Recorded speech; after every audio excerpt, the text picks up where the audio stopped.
Hello guys, good day. Update lang tayo dun sa ating sinusubaybayan na status ng OHO ngayon so far. Nabanggit natin no previous video natin na i-update natin ah, kung ano na ba yung nangyari. So sa ngayon, as of this time, ang latest update ay si OHO ay active pa naman siya ngayon. Lalo dun sa mga nag-activate. Yung mga deposit ng kanilang kalahati ng kanilang level. Pero ito, may nakuha tayong isang proof dito na nagpapakita na yung isa ay, ito pakita natin, nakapag update naman siya, gumagana naman yung kanyang nakapag-task din naman siya kanina.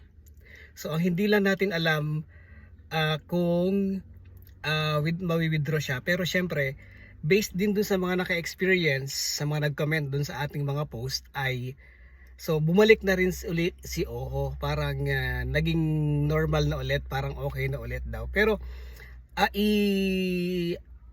hanggang mamayang hapon ay subaybayan pa rin po natin kung ano na ba yung latest, kung dire-diretso na nga ba siya. So sana magdire-diretso na siya. At marami na rin comment, negative comment, scam or kung ano man. Pero ang masasabi natin ngayon sa latest natin ay so gumagana naman si OHO ngayon. So gumagana naman siya.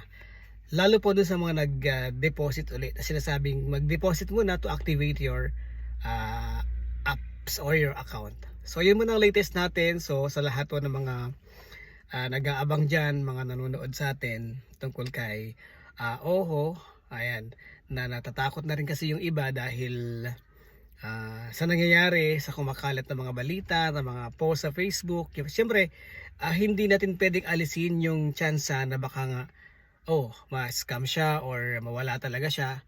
At natatakot tayo lalo dun sa mga kaibigan natin na mayroong account, may investment kay OHO na baka mawala, 'di ba? So yun naman yung isa sa nakikita natin kung bakit marami nag-aalala, kasi ang laki na nga naman ng kanilang ininvest para dito, tapos bigla lang siyang mag-disappear, mawawala, 'di ba? Bigla siyang maglalaho na parang walang nangyayari. Tas hindi mo na nabawi yung investment mo, hindi mo na nabawi yung pera mo. So yun lang latest natin sa ngayon ay gumagana si OHO as of this moment, as of this time. So nag-check tayo doon sa apps nung ating isang kasama na nag-activate siya kahapon. Yung nga binabanggit natin, nagbayad siya ng 800 ulit, nag-deposit siya para ma-testing, ma-try kung talagang gagana. So gumagana naman. Yan po yung latest natin kay OHO. So sana ay makatulong at makabawas ng inyong alalahanin sa mga nanonood dito. Sa mga ayaw naman ng maniwala or magtiwala kay OHO, respect naman po natin yan. So yun lang.